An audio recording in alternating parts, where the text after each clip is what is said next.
plusieurs délits. Il a fallu 2 tours d'horloge aux avocats du leader de PASTEF d'exposer les motifs de l'arrestation de leur client. Ousmane Sonko fera face au doyen des juges ce lundi. Ses avocats très en colère balaient les charges du parquet contre le maire de Ziguinchor. Et des autres. Et que donc, M. Ousmane Sonko ne peut être détenu à aucun titre que ce soit du fait de ce jugement. Et qu'à la limite, la procédure de jugement devrait être reprise sur la corruption de Mina. Avec les infractions qui sont poursuivies, si le procureur motive son réquisitoire, c'est-à-dire l'acte par lequel il saisit le juge d'instruction, conformément à l'article 139, ça veut dire que le juge d'instruction est lié.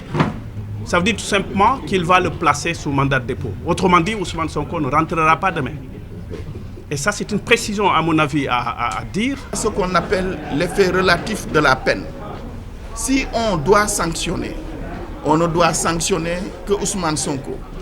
Mais dans les mesures prises, ses épouses, sa famille en souffrent, ses enfants en souffrent et tout le quartier en souffre, ses voisins en souffrent. Avec cette arrestation, la peine et le jugement sont anéantis lorsque le contumax est arrêté, disent-ils.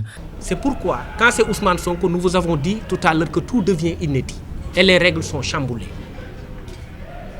Dès lors qu'il est arrêté, la peine et le jugement sont anéantis. Et Ousmane Sonko retrouve ses droits. À la surprise générale, l'avocat Juan Branco, sous le coup d'un mandat d'arrêt international à Paris, et défie le procureur. C'est parce qu'il est particulièrement important et que les conséquences que ma présence ici peut avoir peuvent être cardinales pour ma vie, pour celle de mon client et de millions de Sénégalais. Vous avez perdu, ce faisant, à nous, hommes de droit, notre respect. Je suis venu prêter main forte à ceux qui ont décidé de défier le malheur et la fatalité. Après 55 jours de barricade chez lui, Ousmane Sonko est entre les mains de la justice, une entrave à son droit constitutionnel selon ses avocats.